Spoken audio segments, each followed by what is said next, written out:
1919 was an auspicious year in history. The First World War ended, ushering a drastic change in the world order. The Philippine Islands had been a U.S. territory for 2 decades and was promised independence under the Jones Law of 1916. Progressive reformers saw the country and its people as a major target for modernization, and education was its main weapon. 7 forward-looking Filipinas came together in 1919 to create a school where young women could gain the knowledge and skills that would make them modern women.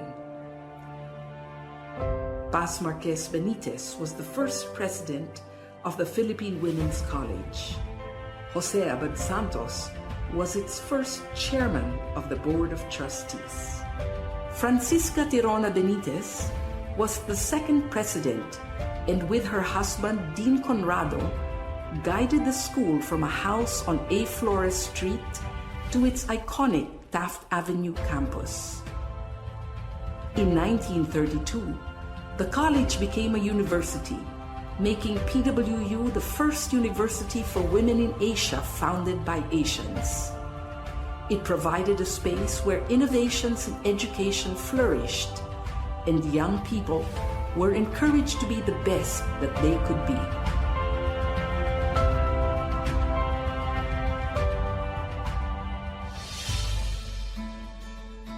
For over 100 years, the Philippine Women's University has been known as a leader in quality education. In 1934, PWU moved into its main campus on Taft Avenue, and since the 1970s has been co-educational.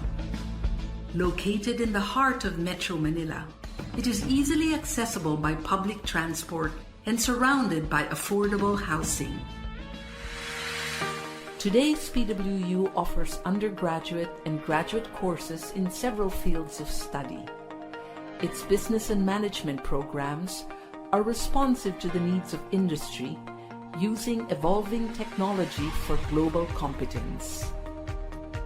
PWU graduates excel in arts and sciences, education, social work, and diplomacy. Its fine arts and music programs have produced outstanding graduates through a holistic education that treasures heritage as well as excellence.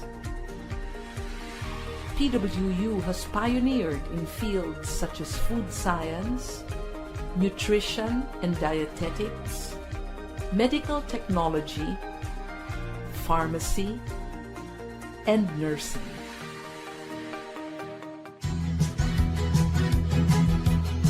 PWU continues to play an essential role in producing graduates who possess the skills that make them competitive in the country and anywhere in the world.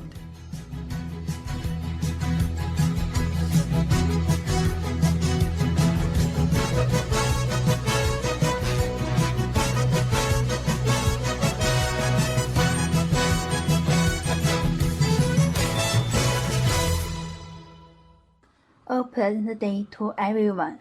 For our rules and regulations, find a place conducive for listening. Put your mic on off or mute to avoid unnecessary noise or on your sounds. Lend an ear if someone is speaking. Let him or her finish the statement before stating your point of view. For the question and answer portion, prepare your question for the speaker and wait for the cue of the host on when to submit. While live streaming chat box. And lastly, kindly observe online etiquette at all times. Thank you. Good morning, everyone. Thank you for finding time to be with us. I am Rhoda, a student of Philippine Women's University, Doctor of Philosophy in Nursing program. Today, I will introduce our Master of Ceremonies. She is Miss Selena Lee. Selena Lee, a Doctor of Philosophy in Nursing program, now working as the Director in the School of Nursing, Zhengzhou CS International University of China. Let us put ourselves in the presence of the Lord through a doxology to be followed by the Philippine National Anthem.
Sa simoy at sa langit mong bakaw, may dilagang tulad, awit sa paglayang minamahal. Ang kisap ng watawat mo'y tagumpay na nagtilingi. Ang bituin at araw niya kailan pa may di magdidinig. Lupa ng araw ng walmatit magsintabay langit sa piling mo. Aming ligaya na pag may mga abi ang mamatay ng dahil sa'yo. Good morning, everyone. We are so happy with your presence and participation in this activity. Please do not forget to click like and share so that more people may be within our reach. And now, to formally welcome you all to this morning activity, we would like to call on our co-student, Jameson, for the opening remarks. Jameson, Doctor of Philosophy in Nursing Program, who is currently working at the Jingzhou Vocational and Technical College of China.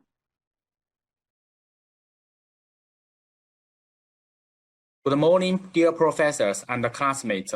Welcome everyone to participate in today's webinar.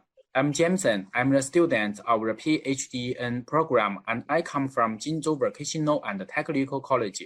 It's a great honor for me to give opening remarks.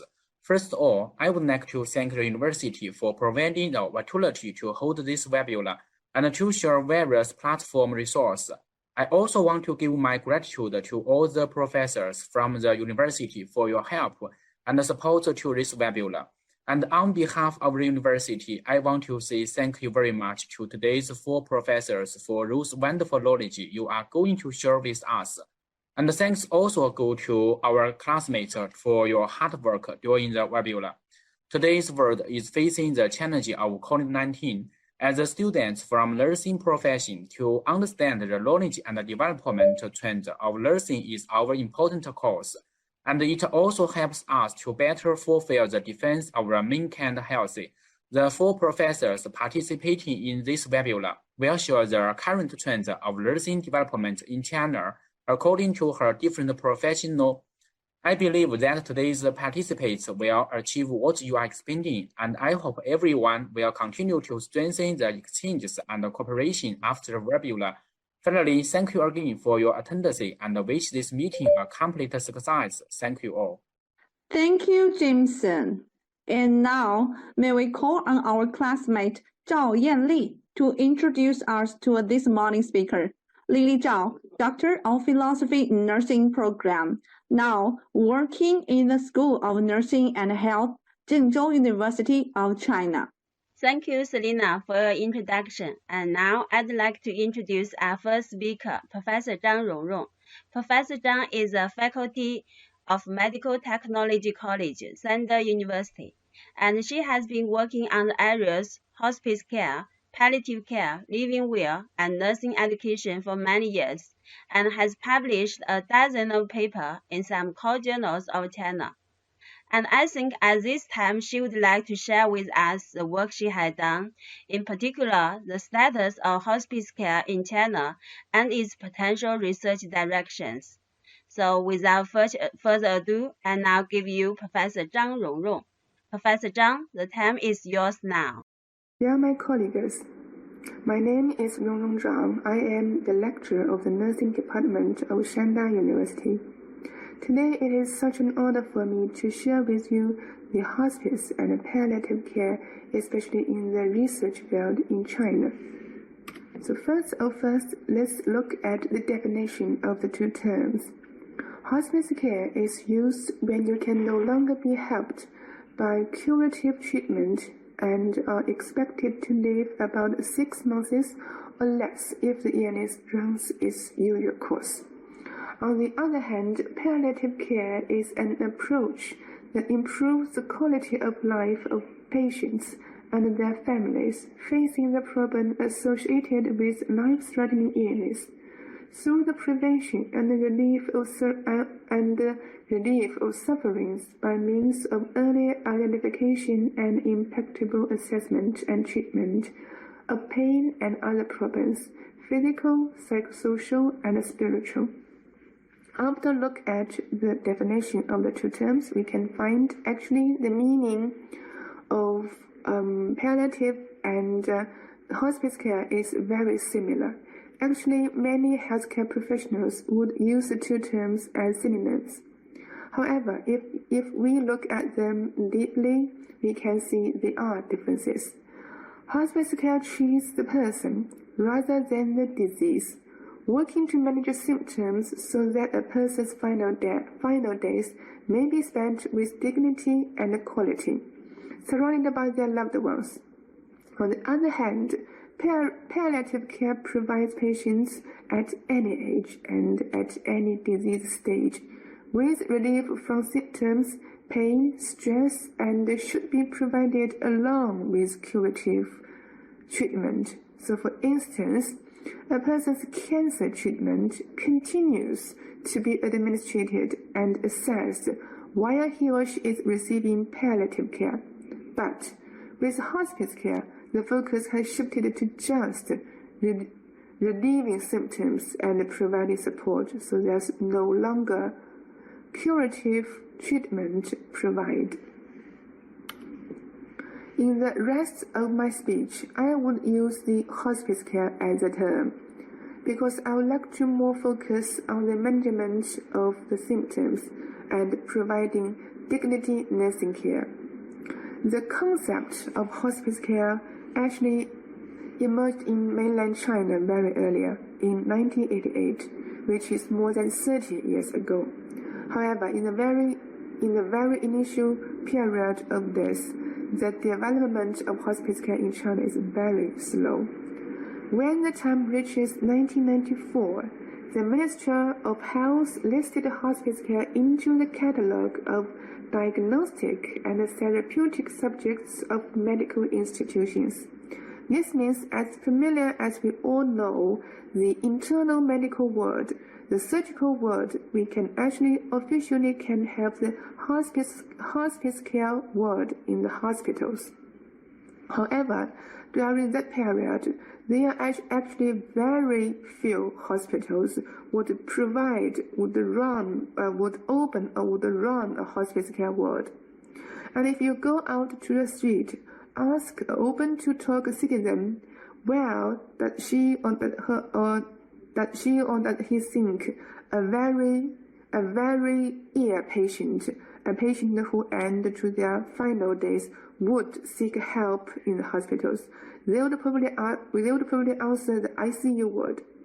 So at that period, the organizations which provide hospice care is very limited. Then at the meantime, the public's awareness of such a place and such a service is very low.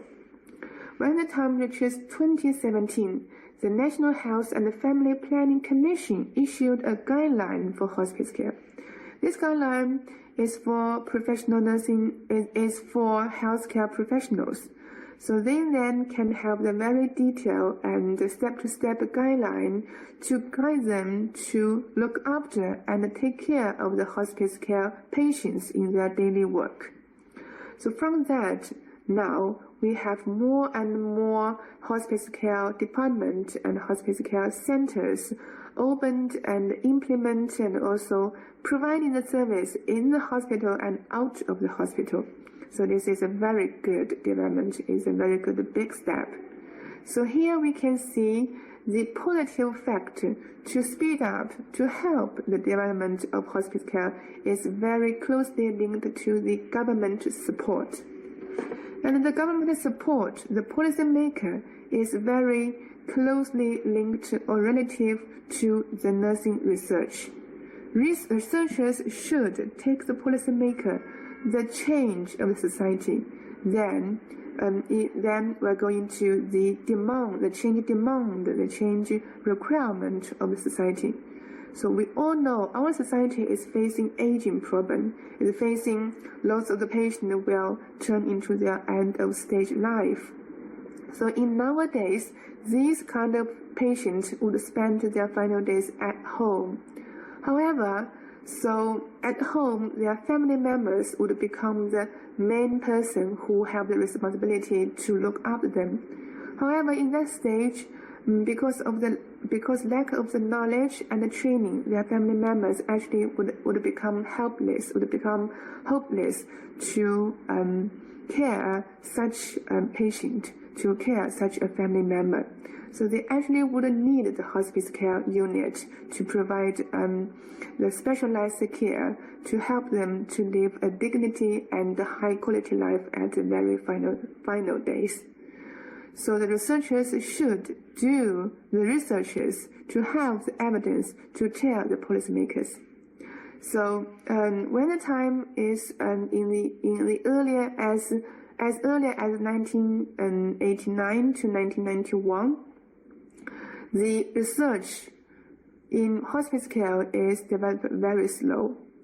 And when the time reaches 1992 to 2000, there are around 500 articles, literatures published each year use hospice care as a keyword. When the time, that's the steady development period of hospice care research. When the time reaches 2001, there are around 300 articles with the keyword of hospice care published each year.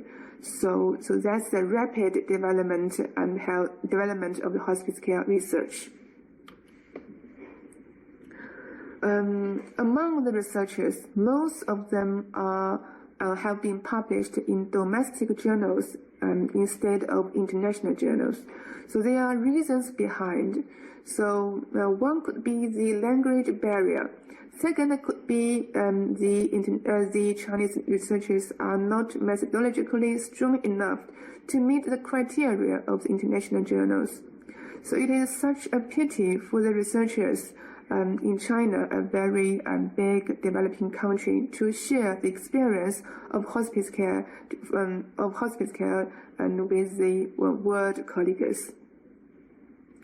In Chinese journals, the most journals would like to publish hospice care researchers are Chinese Medical Ethics, Medicine and Physiology, World Latest Medicine Information, and Chinese Nursing Research.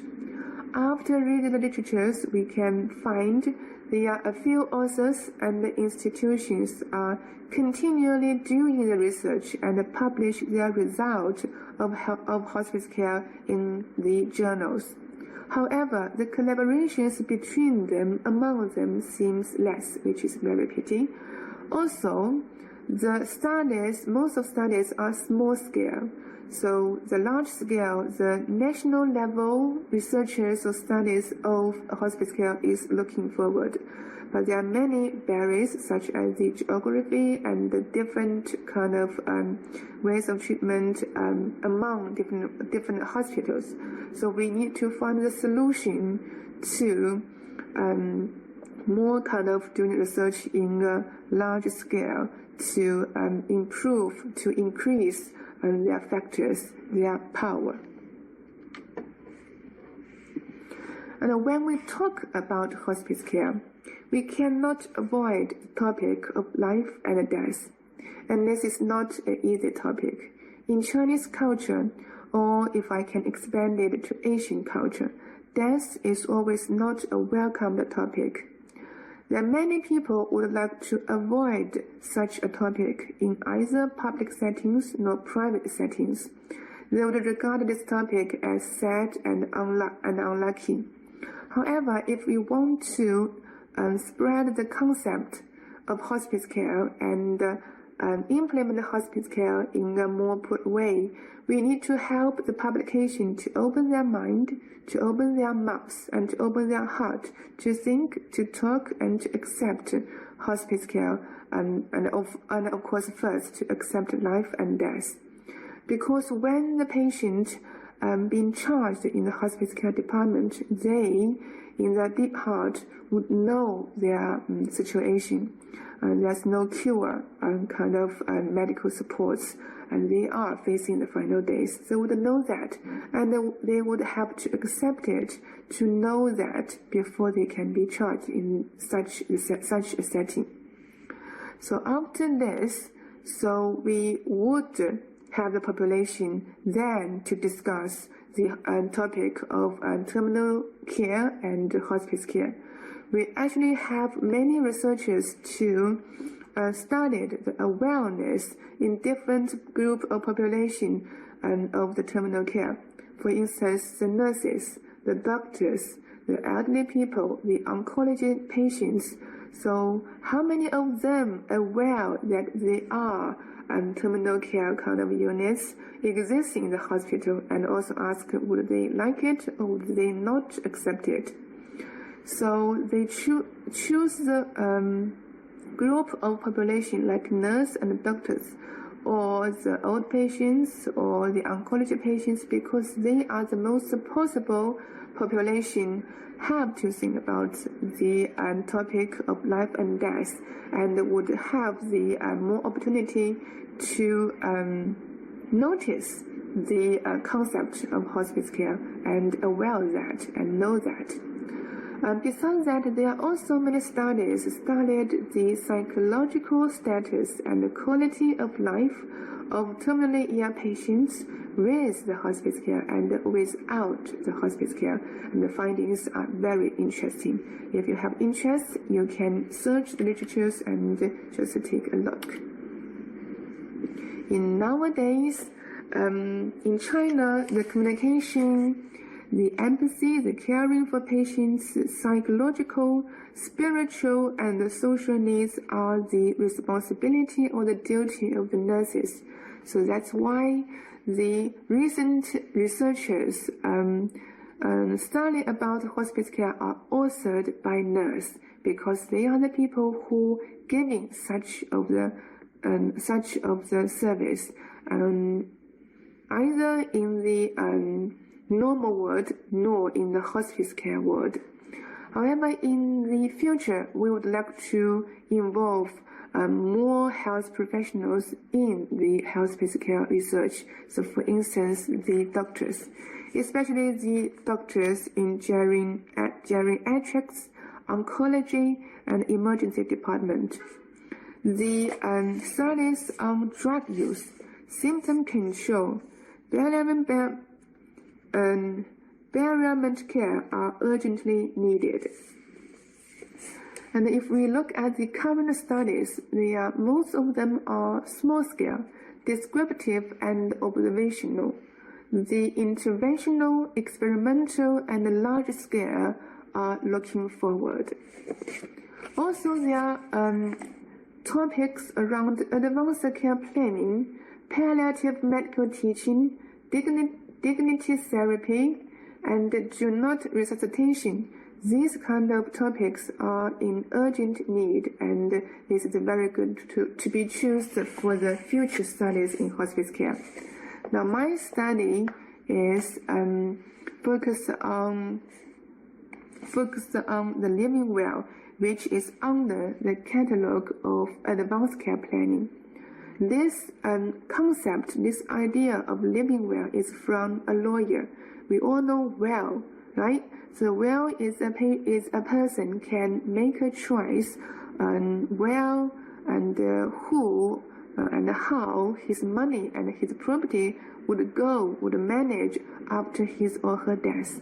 So she or he have to make a decision earlier when he or she can make a decision.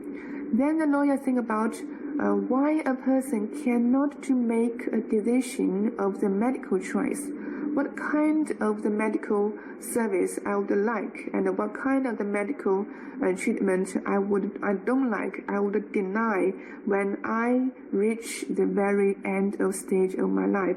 So in that stage, you may lost the opportunity because you may lost of the consciousness. So you cannot make the decision by yourself.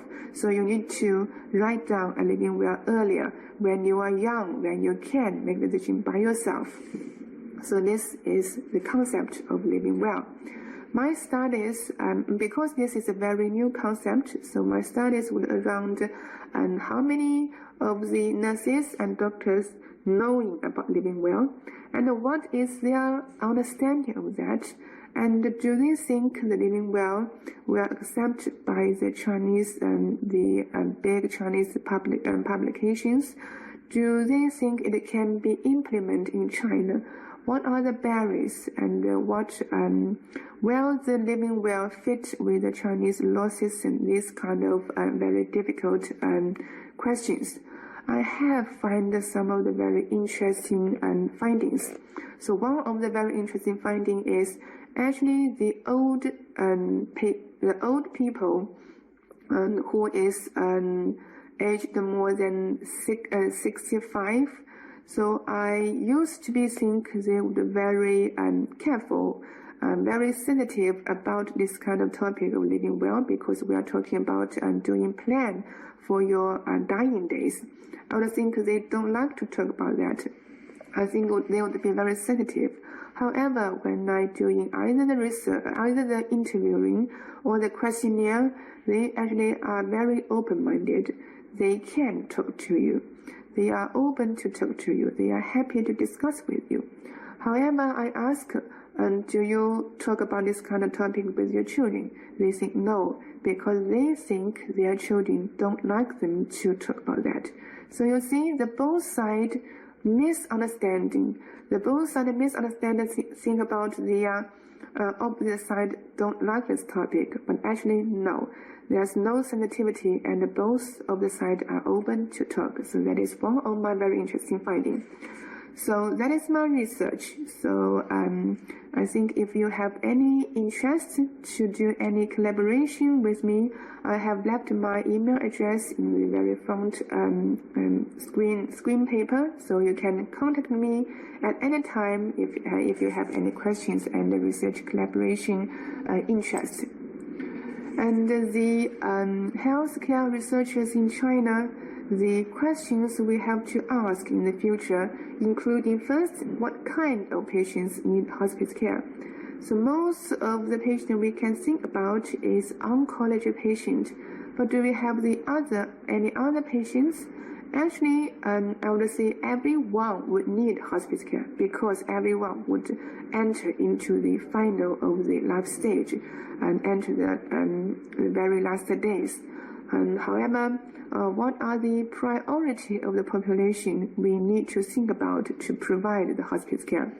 And also where to implement. We think about to implement or to open the hospice care department in the hospital, but does it very the best way in the Chinese setting?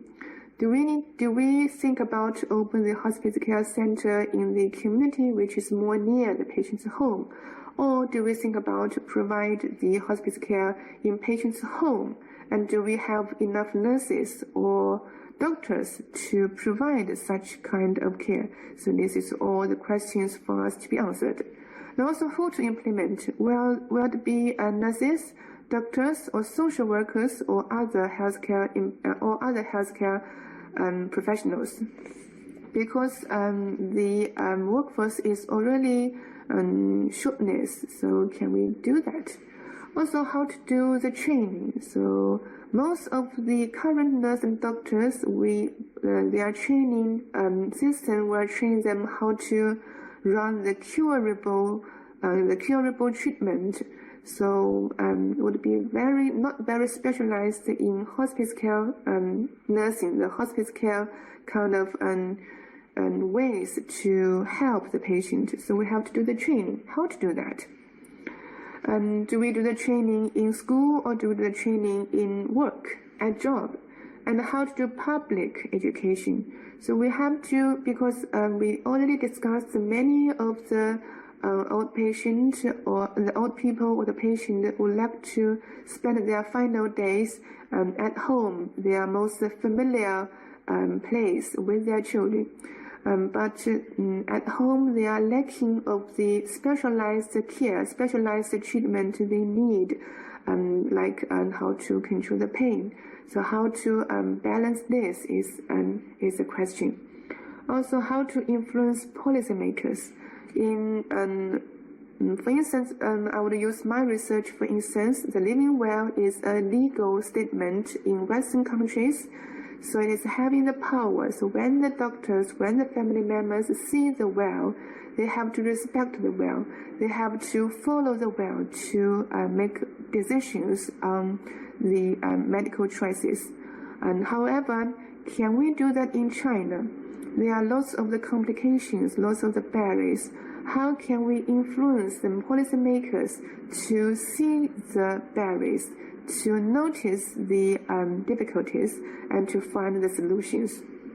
And also how to manage pain and symptom, because this is the most important medical issue, medical problem in hospice care, and we actually, of course, need the medical support and very demanded.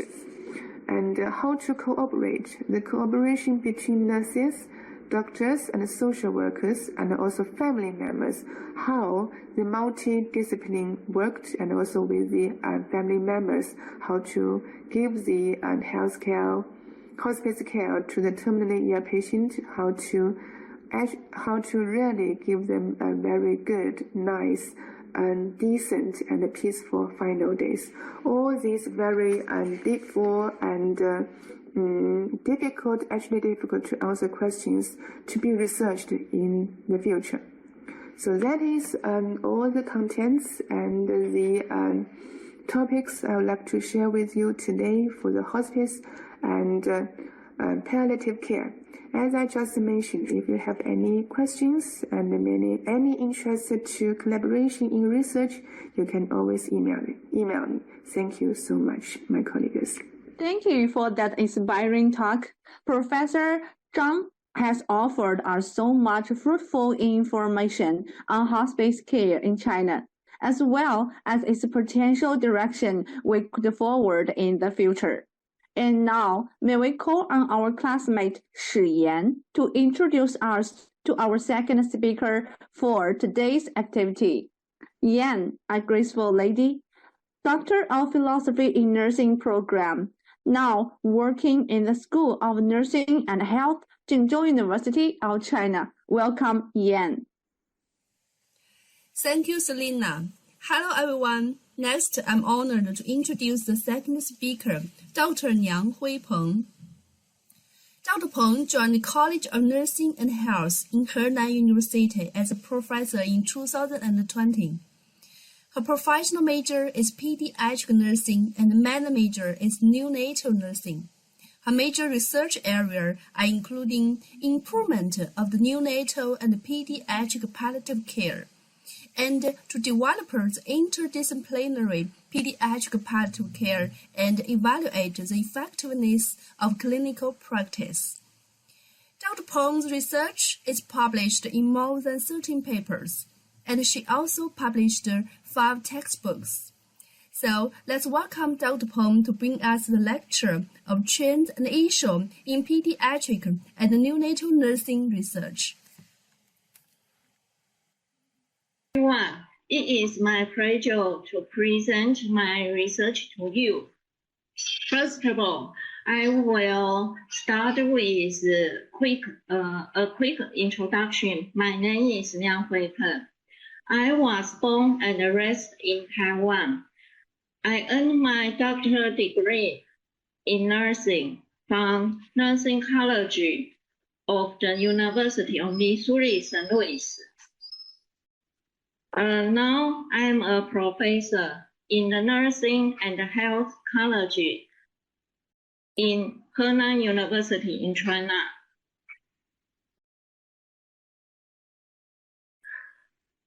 My major focus on pediatric and neonatal nursing. I'm working on different research projects, which include improving neonatal and pediatric palliative care, investigate the stress responses of preterm infants in the NICU, innovating medical devices for home care of chronic ill patients.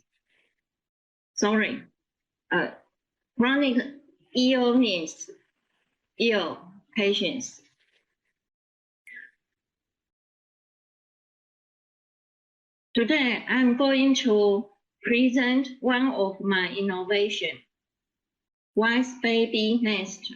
Wise Baby Nest was designed to help preterm infants during the appearance of apnea. As you can see in the slide, the first photo shows the preliminary design in my lab. The second photo shows the upgrade design. This is the outline of my presentation.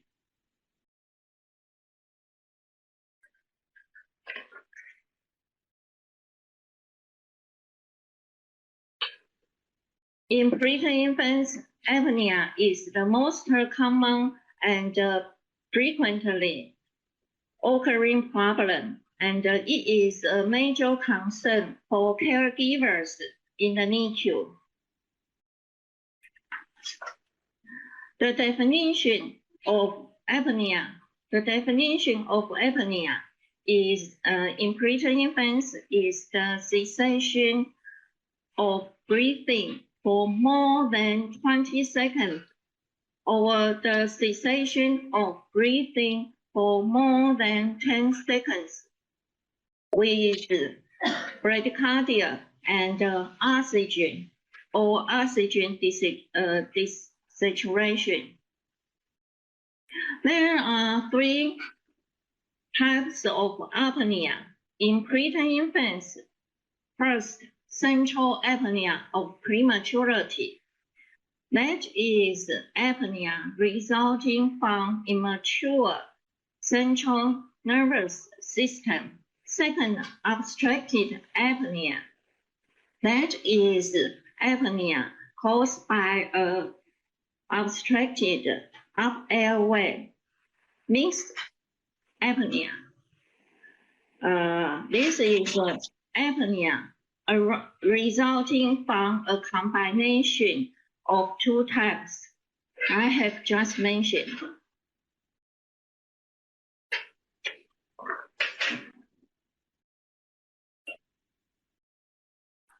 Next, let's look at the common interventions for apnea of prematurity. There are 3 common treatments for apnea in preterm infants: medicine treatment, mechanical ventilation, physical stimulations. I will now talk about each in turn, starting with medicine treatment, which includes aminophylline and caffeine, as some medicines may have side effects. Only short-term use is recommended. Second, mechanical ventilation is also very commonly used to treat apnea in preterm infants. However, it is typically used for obstructive apnea. Side effects of using ventilation are also of concern. Several studies recommended the use of different stimulations for preterm infants with apnea. These stimulations include sound, touch, vibration, and so on. All of the above stimulations may have different side effects. Many devices have been designed to prevent or interrupt the apnea of prematurity. However, continued and repeated stimulations may habituate preterm infants to these stimulations. Additionally, some stimuli may induce stress responses of preterm infants in in India. Therefore, I decided to innovate a new device for preterm infants with apnea in the NICU and even during the periods of the home care. The purpose of this innovation to develop an equipment and an intervention for monitoring and automatic interrupting apneic events in infants during hospitalization or during the periods of home care. Like I said before, I'm going to develop a device for help preterm infants with apnea. Therefore, we also conducted 2 clinical studies to examine the safety, accuracy, and effectiveness of this intervention. Background: of this design. There is a knowledge of selective theory of development. Preterm infants should not be received too much, too frequent, too long, or too complex stimulations.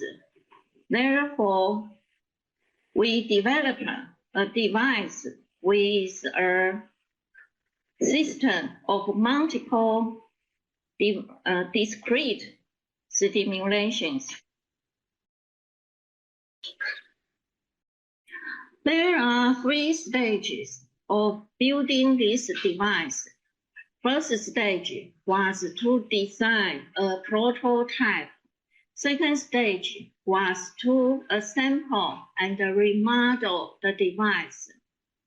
Third stage is to upgrade the device for home care. Now we are finished 2 stages. The prototype, the upgrade prototype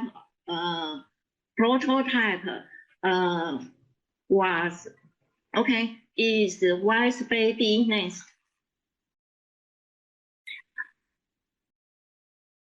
In 2012, we started to develop and assemble a system to monitor infants' breathing and automatically provide auditory stimulation and gentle tactile stimulation. In the first stage of innovation, we also conducted a preliminary clinical study using this prototype. Okay, this is a photo, shows the first stage design. This is a research computer.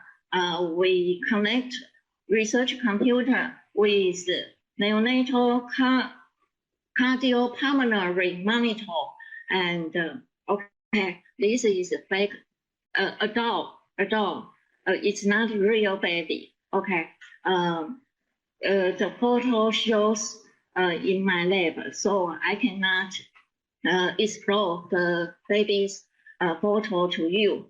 So we use a doll to explain the function of our the function of prototype.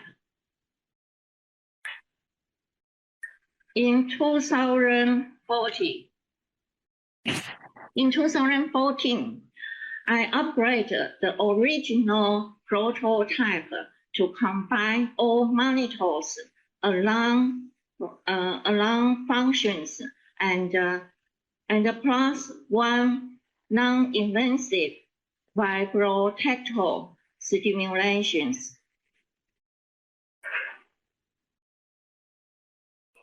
Okay, this is the photo, shows the second prototype. We call this is Wise Baby Nest.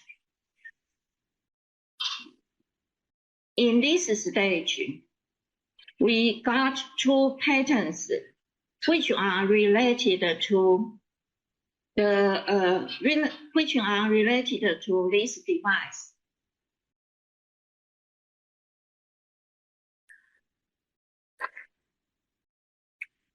This diagram goes into more detail of the upgrade prototype.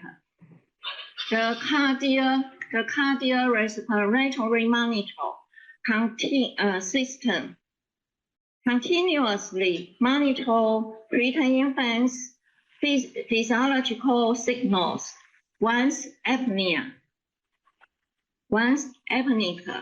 events are detected, the monitor alone alerts caregivers, and the laptop gradually provides 3 types stimulation to interrupt the episodes of apnea until the preterm infants resume breathing, restart their breathing activity. During the appearance of apnea, the monitor alarm continuous alert caregivers if the baby is not yet breathing.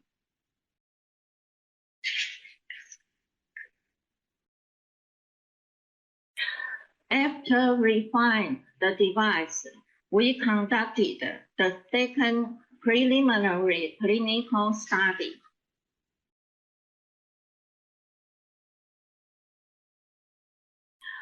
The research setting was in the NICU at Taichung Taichung Hospital in Taiwan.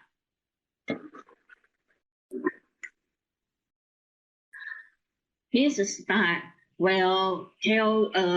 I will tell you the clinical studies.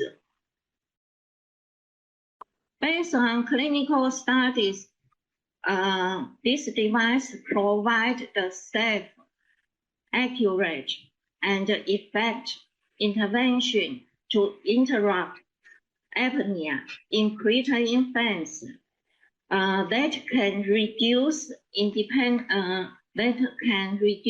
dependence on medicine treatment and mechanical ventilation. However, there are some limitations of clinical studies, which include small sample size and little research data. Moreover, there are some disadvantages of device, include size limitation and the fact that it currently just works in an incubator in a NICU.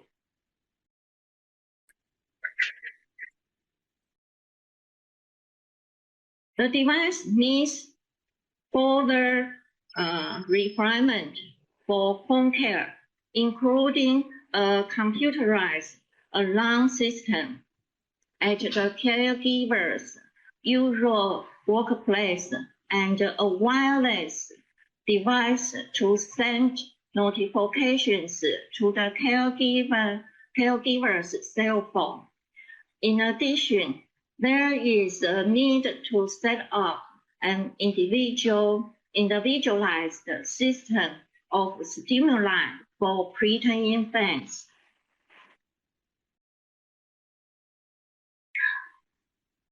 Further research and designs to upgrade the device. First, I would like to assemble all monitors, alert system, and automatic stimuli inside the nest.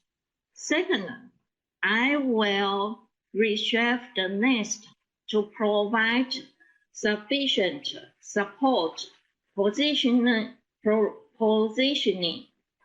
infants during the home care.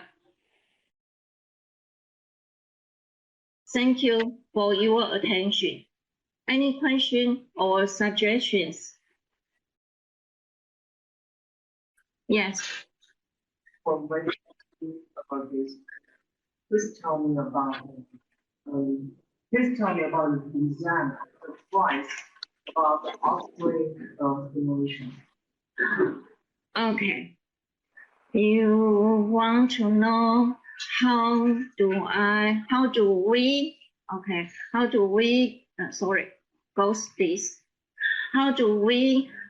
design the auditory stimulation, right? Yeah. Okay. Regarding the design of auditory stimulation in this device, we recorded a hearing of mother's voice. Okay, you can see mother's voice In advance, once epidemic events are detected by this device, the device will initiate alarm system and also automatically play mother's voice on the same time for interrupt the epidemic in preterm infants. Yes, thank you. Any questions? Thank you for your attention. Thank you for that inspiring talk. I think Dr. Peng's speech on the trends and issues in pediatric and neonatal nursing research is very informative to guide us in the research of delivering care to neonatal kids. And now, may we call on our classmate Zhang Shanshan to introduce us to our third speaker for today's activity. Zhang Shanshan, also a nice lady in the Doctor of Philosophy in Nursing program, and currently working in the School of Nursing, Pingdingshan University of China. I'll give the floor to Shanshan. Thank you, Selena. Good afternoon, everyone. I'm Zhang Shanshan, now studying for a PhD in nursing at graduate school. I come from Pingdingshan University of China. It's my honor to introduce today's third speaker, Dr. Zuo Manhua. Dr. Zuo graduated from the Huaxi School of Nursing, Sichuan University, and now works at the Zhuhai campus of Zunyi Medical University. Her research interests are chronic kidney disease care and nursing education. She has published more than 10 papers, presided over 6 scientific research projects, and guided students to participate in the China Innovation and Entrepreneurship Competition, and won many awards.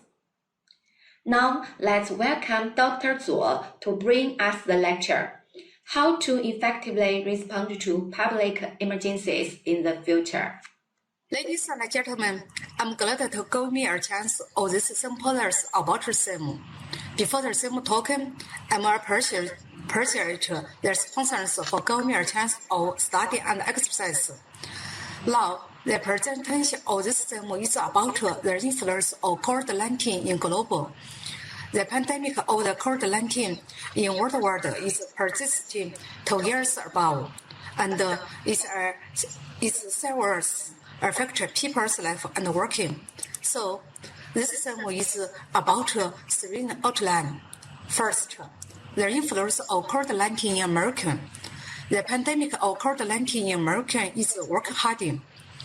Second, the current status of COVID-19 vaccination in California. The California is one of the cities in America, and the misinformation of COVID-19 vaccination is enhancing and changing people's consciences. Third, the influence of COVID-19 in other countries.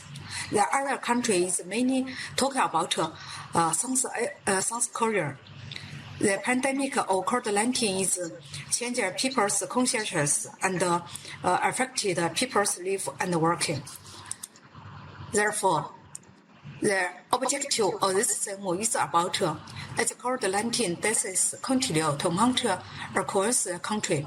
I estimate that more than 120 to 20,000 U.S. children lost their parent or grandparent who was their primary caregiver during a 50 months span of the pandemic. However, about COVID-19 vaccination whose misinformation has caused confusion and led people to declare COVID-19 vaccines. The first SIM is about the influence of the COVID-19 in America. The status of COVID-19 in global. First, 1 in every 168 Native American or Alaska Native children become a COVID-19 offers. Second, 1 in every 310 Black children become a COVID-19 offers. Third, 1 in every 412 Latino children become a COVID-19 offers. First, 1 in every 612 Asian children become a COVID-19 offers. And fifth, 1 in every 753 white children become a COVID-19 offers. Therefore, the pandemic of COVID-19 is serves people's life.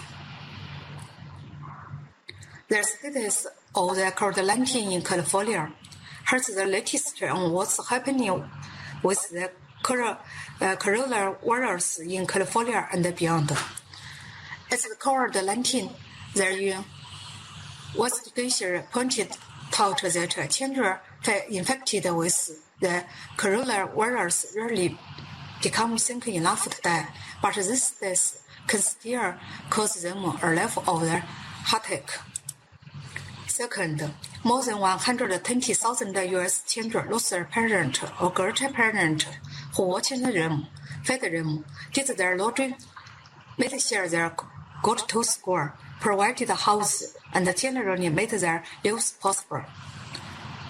Third, another 22,000 children lost their secondary caregiver who provided financial assistance or place to live, but wasn't in charge of all of their basic needs. So, the status of the COVID-19 in California is severe. And the offense group of the COVID-19 in California, because the thinking age of the COVID-19 in California, the report described all of these changes as offers, and as a result of the pandemic are not yet available. So, 100 numbers on how many kids had to be placed in foster care. Lastly, the researchers estimated the number of the guardianless children rose about 50% as a result of COVID-19. And the stress of the COVID-19 on America. Because of the situation of the COVID-19 on America, for every 4 COVID-19 deaths in the U.S., there is one child who has lost a parent or other caregiver. Or how about roughly 1 in 500 children who lost their parent or grandparent to COVID-19? Above situation, the tallies above were based on statistical models that incorporated actual and expected deaths in the U.S. from April 1, 2020 to June 20, 2021. Its fertility rate and the data on household composition. Those numbers makes it hard for them to think. Therefore, a handling global pandemic. So, there's a lot of lost life, and like so much else about the pandemic, that loss hasn't been spread equally. Naturally, nearly 2/3 of those who lost their primary caregiver during the pandemic were children of the color. The second theme is about the current status of COVID-19 vaccination in California. The real-world impact of vaccine misinformation. A rumor that getting a COVID-19 vaccination would somehow alter your sexuality.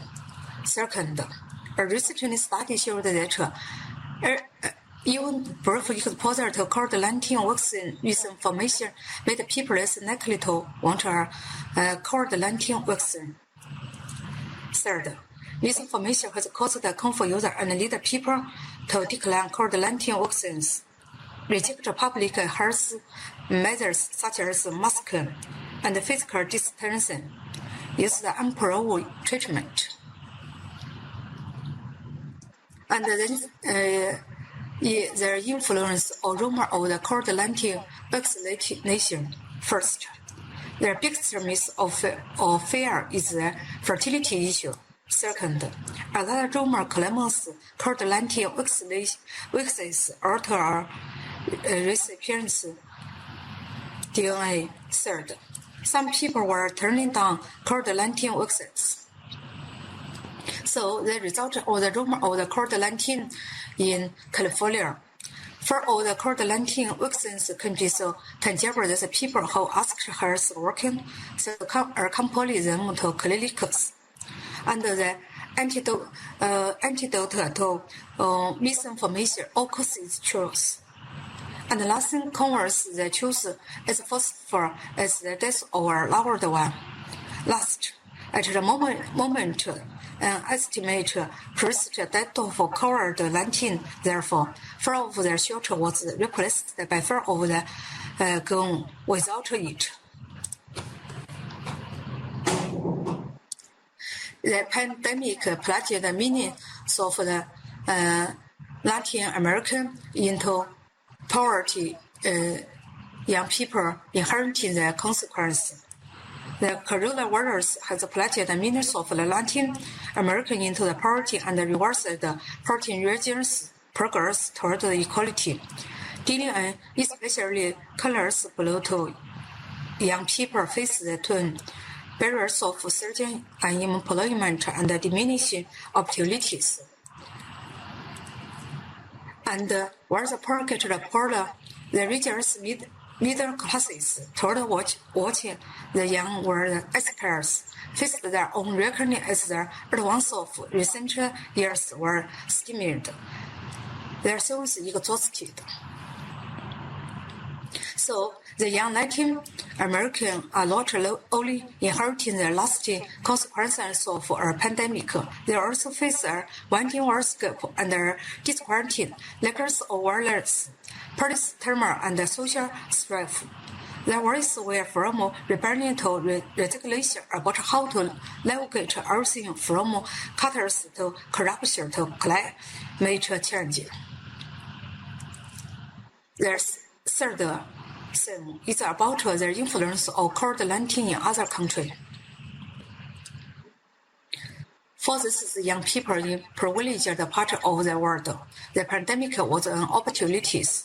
South Korea, the COVID-19 pandemic has devastated economics and gutted jobs across the developed and the developing world. The loss of economic opportunity has hit young people more likely to be employed in precarious sectors and in 10 years position with fewer years experience, far worse than older adults in stable job.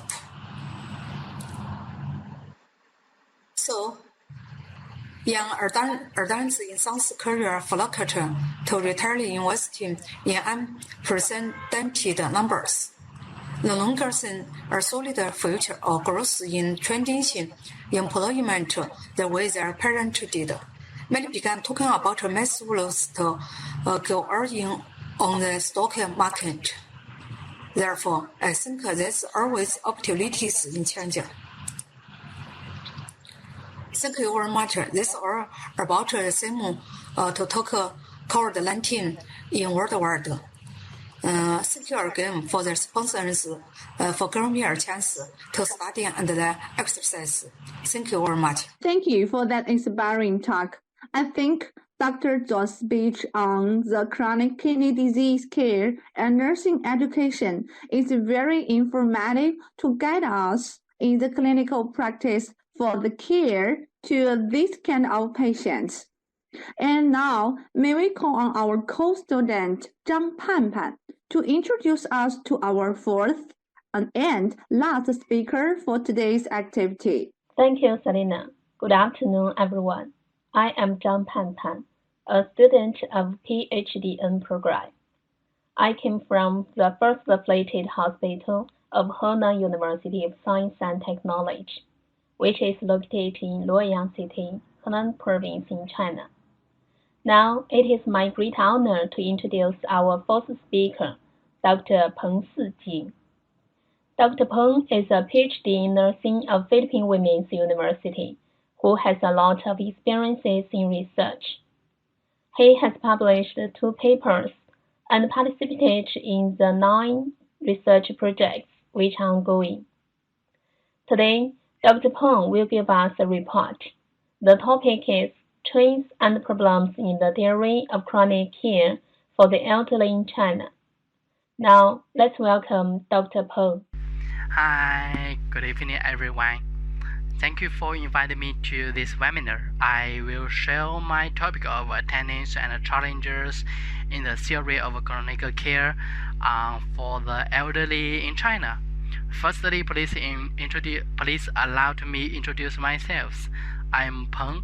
You can also call me Rico. The name was given by Dr. Yang.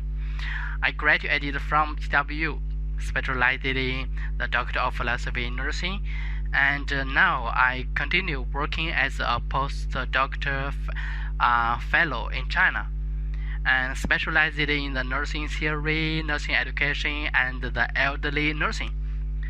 Well, let's start to our topic. This topic will aim to show the tendencies and issues to the theoretical research on the elderly chronic disease in the selected university and its affiliated hospital in China, and the evidence and case provided by the research teams, the elderly chronic disease research.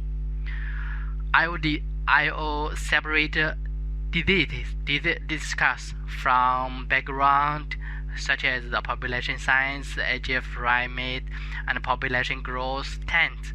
And secondly will be from the study on the elderly chronic disease, includes the grant support to the aging research, the distributions and publications, trend, nursing series, disease distribution future research. And finally, we will give the summary. Okay. Firstly, from the picture, we can show the China has the largest population size from all over the world, more than 1.4 million populations in the year 2021 years. And in the meantime, Philippines has more than 100 million population size. These large population size contain the complex, different, and various situations of society, economic, and cultures. China's population is aging faster than almost all of other countries in the modern histories. In years of 2050, the proportion of Chinese of retirement age will become 39% of the total populations. China is rapidly aging at an earlier stage of its development than other countries. Current demographic trends could hinder economic growth and correct the challenging social problems in China. In comparison, Philippines still is a younger that full of energies, and over the past 10 years, the Chinese government has focused on the basic and the translational aging research by establish a number of laboratories, the research centers, and institutions for the aging research, and in providing the significant financial support. The National Nature Science Foundation of China and the Ministry of Science and Technology of China supported the numerous project with grants totally around 470.8 million and 970.6 million RMB RMB from 2007 years to 2018 years, respectively. And the Chinese government grant support to aging the research since 2000 years from the Picture A and B. Picture A is the National Nature Science Foundation of China. The grant supports to aging research. The number of funded the projects increased from only a few in 2007 years, and then to 157 in 2018 years. The total amount of grant money increased from several to 90 million RMB. And Picture B, the most grant supports to aging research, and a total of 37 projects were supported since 2007 years, with a total grant money of 917.6 million RMB. And even the more attention to the aging research. However, there are less theoretical research on the elderly care, especially the nursing theory. This limited database search in China National Knowledge Infrastructure in September 2021. Nursing theory, nursing model, nursing science, nursing philosophy, and chronic disease, chronic care, and elderly care are the keywords. There are 85 publications included over the recently 5 years.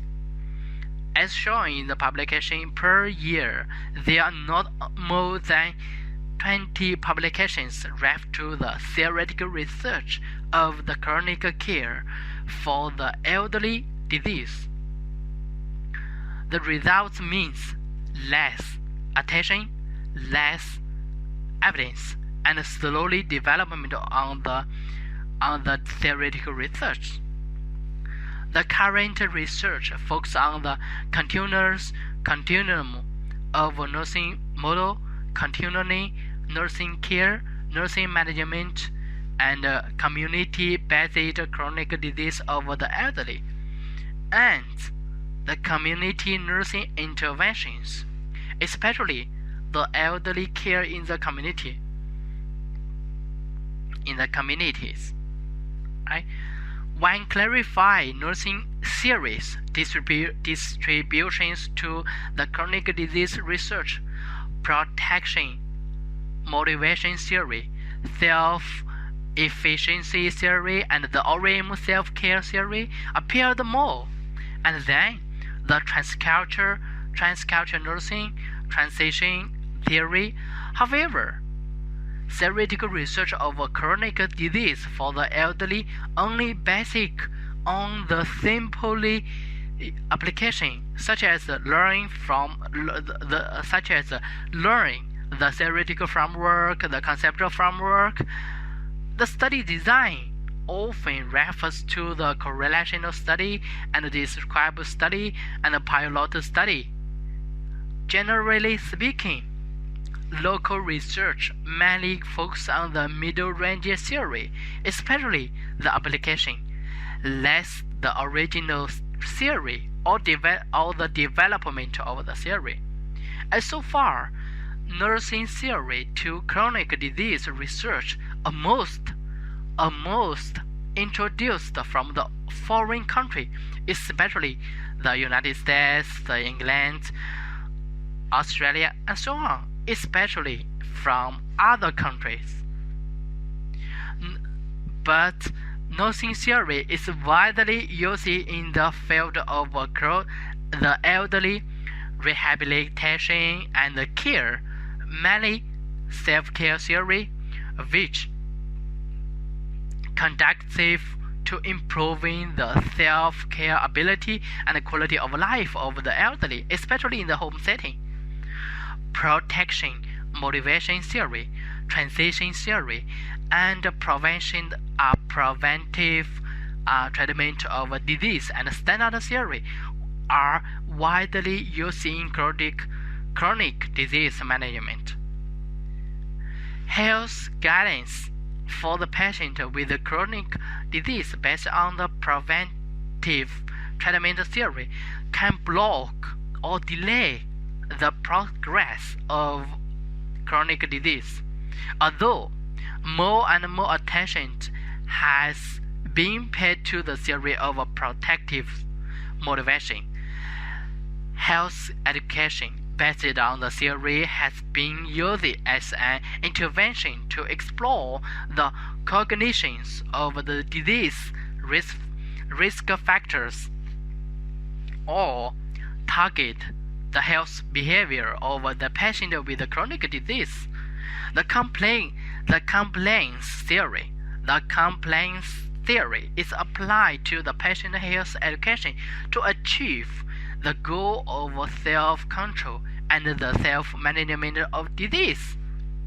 Although the theory of complaints has been applied in the management of chronic disease, it is still in its infancy in China. The theory of complaints has been widely used in clinical nursing and nursing education, nursing research, and other fields abroad. In applied disease plans such as nursing practice is based on the theory that are validated through the research. So, theory, research, and practice affect each other in a reciprocal, cyclical, and interactive ways, such as the relationship between the theory and research, between the theory and research. Research validates and modifies the theory. In nursing, theories simulated the nurse scientists to explore significant problems in the field of nursing. In doing so, the potential for the development of nursing knowledge increased. The theory can be used to formulate a set of generalizations and to explain the relationship between the variables. When the empirically test the result of research can be used to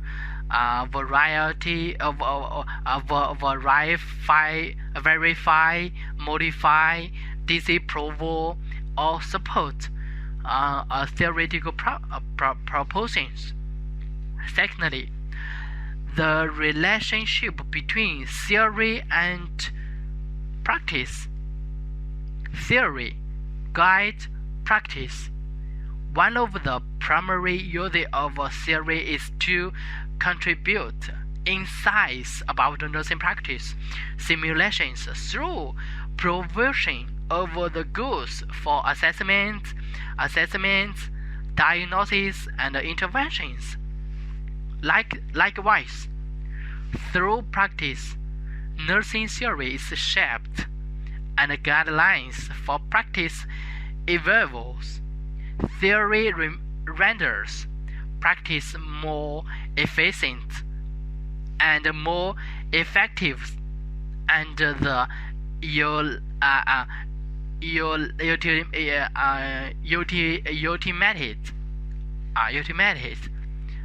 ultimate benefits of the theory applications in nursing is the improvement in client care.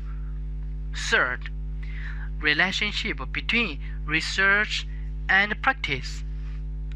research is the key to development of a discipline. The middle range and practice theories may be tested in the practice through clinical research if individual practitioners are to develop expertise. They must participate in the research. Okay, in summary, there is a need to encourage nurses to test and refine theory and models to develop their own personal model of practice. All right. So it's far from enough that theoretical research only relying on learning and imitating foreign nursing. It must be combined with the Chinese culture and the Chinese reality to study and develop the nursing series that meet the characteristic of Chinese culture and practice needs. The Chinese nation has a long history and culture, and has a unique philosophy. Chinese culture has a long history, broad and profound, and enjoy a lofty position in the world and the history of human civilizations. So the establishment and the development of its nursing theory is based on the nursing concepts of human health, environment, and nursing. The mental pentagram. Alright, the four mental pentagram. The long environment, the long history and culture will have a profound impact on the establishment of the Chinese nursing theory with the Chinese culture characteristics. The Eastern civilization represented by China is rising in an all-round way, and its establishment of the Chinese nursing theory systems will also provide the development of nursing in Asia Pacific region. Okay, that is for the reading. Refers to the nursing theory, including the middle range theory, the nursing philosophy, nursing science, and the nursing model, and so on. For the readings, I provided recommendations for those books. From some of the book is from the American, the nursing school, and the nursing the school disciplines. Okay, that's all. Thank you for your listening. Thank you for that inspiring talk. Dr. Peng has offered us so many information on the care of the elderly. So next, we will proceed with our question and answer portion. I'd like to give the floor to Madam Meng Ya, Mandy. Welcome, Mandy. Thank you very much. Thank you to the four doctors for your wonderful talk today. Our speakers have finished their presentation. Now, let's enter into question and answer session. During this session, Dr. Peng Sijing, Dr. Zhang Rongrong, Dr. Zuo Manhua, and Dr. Peng Yanghui will be very happy to answer your question. Okay, here is the first question. What is the core of nursing theory, and how will we develop nursing theory based on Chinese traditional culture, especially in the nowadays complex background? Thank you. Yes, okay, thank you. Actually, nursing theory as a bridge between nursing practice and research It provides the guidance for nursing research and provide the evidence for the clinical nursing. And then, nursing research and practice developed the nursing theory. As far as I'm concerned, the core of nursing theory is environment. That is one of the 4 mental paradigms. Other parts are nursing, patient, and health. These based on the Nanninger's environmental theory. Every nursing theory focuses one or more the environment, and then provide exactly concepts, its relationships, statements, proportions, and theories. Secondly, about the second question, China has various excellent traditional culture. It provides the basic for the development of nursing theory. The chronic disease for elderly is the 10th and the largest challenges in the future. As a researcher, we need to continue to focus on the empirical study firstly, and apply the nursing theory development strategies to develop nursing theory based on the Chinese traditional culture. However, in the meanwhile, it needs to concern more about the complex environment, international situations, advanced technologies, nursing informations, big data, and AI, and so on. So all in all, we need to evidence-based practice in nursing. We need to research harder, and then we will gain what we want. We will push our nursing theory developed as the nursing practice developed. Okay? Thank you. Thank you, Dr. Peng. Thank you for your in-depth answer. Here is the next question. About hospice care, do you have any suggestions for the training of nursing staff? Thank you. The training for the hospice care nurses should include first the concept of hospice care. We have to let the nurse know what is hospice care, because it is so different from the nursing care in the normal world in hospitals. We are not treat the disease, but treat the person, providing the dignity care.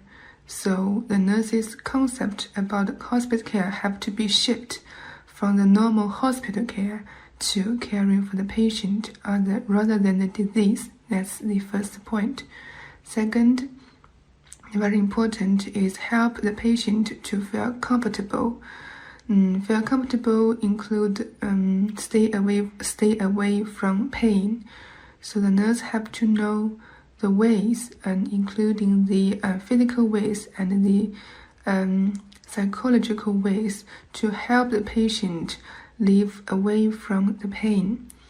Or, for instance, when the patient is vomit, we have to know how the nurses have to know how to control the nausea, the vomit, and so that is the symptom control.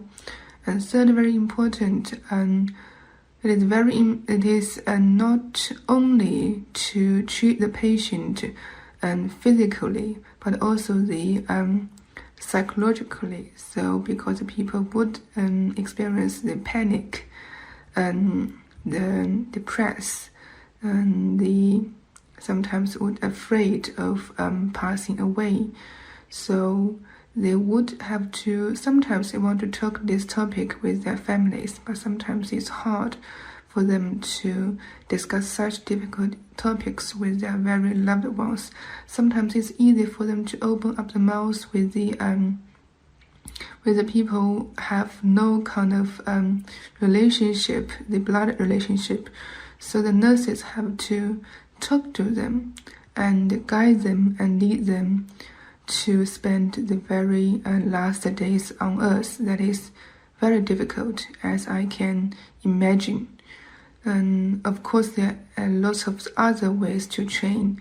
And the way that's the contents of the training.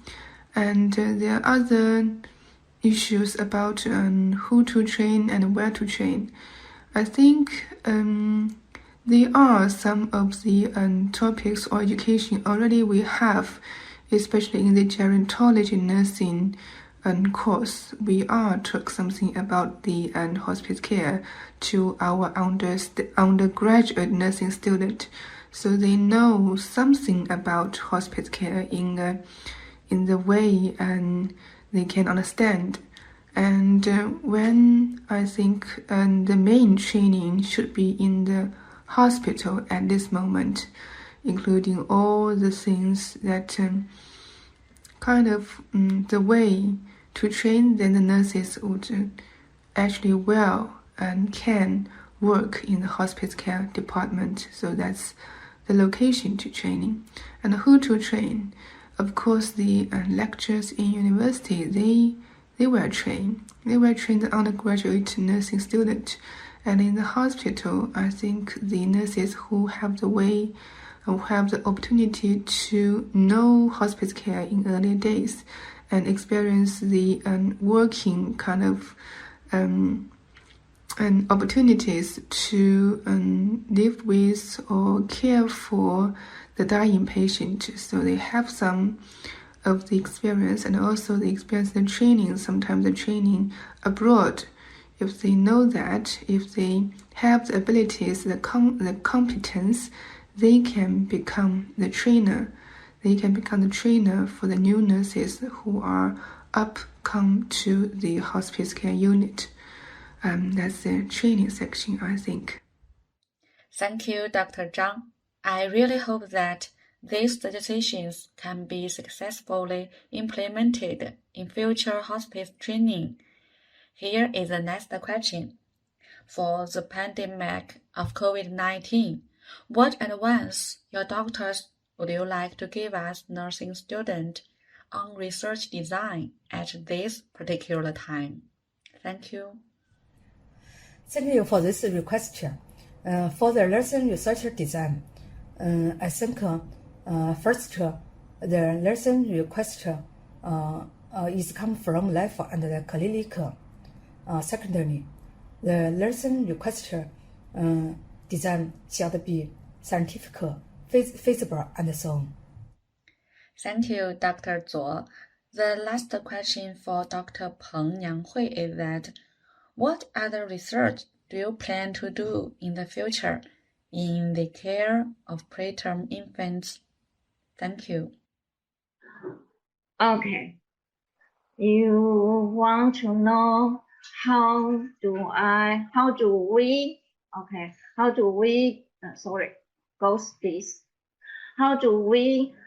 design the auditory stimulation, right? Okay. Regarding the design of auditory stimulation in this device, we recorded a parent of mother's voice. Okay, you can see mother's voice. In advance, once apneic events are detected by this device, the device will initiate alarm system and also automatically play mother's voice at the same time for interrupt the apneic in preterm infants. Let us proceed to the awarding of certificates of appreciation.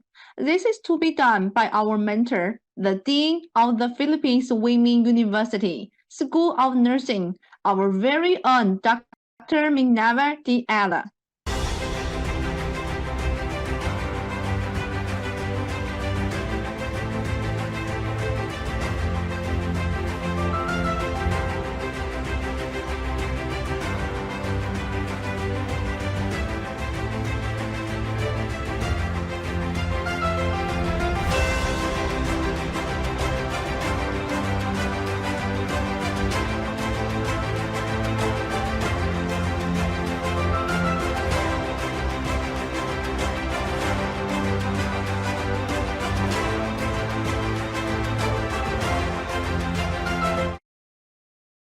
Okay, here I will be very honored to award the Certificate of Attendance. Certificate of Appreciation to Attendance for the active participation during the webinar on current trends of nursing department in China. Dr. Manaver Diala and our co-student, Rhoda and Filani. Until now, thank you again to participate in this activity. So next, we would like to call on our co-student Zhao Wei for the closing remarks. Zhao Wei, a graceful lady, who is currently working at the School of Nursing and Health, Zhengzhou University, Henan Province. So welcome, Zhao Wei. Thank you, Selina. Good afternoon, everyone. My name is Zhao Wei. I come from Henan Province. I work in the School of Nursing and Health of Zhengzhou University. I'm very grateful to have such a precious opportunity to listen to the lecture of nursing experts just now. I believe other students have benefited as much as I have. Unforgettable moments are always short. It's reluctant to end today's learning. Finally, I wish all nursing experts greater achievements in their own research field. Thank you. So, next, let us express our sincerest gratitude for the supporting from the listed people and the related departments, Mr. Marco Alfredo Benitez, Dr. Manava Diala, the different departments of Philippine Women's University, Information of Technology Department, Communications Technology Department, Broadcasting Team, Web Administration Team, and Admissions and Marketing Department. Thank you for all.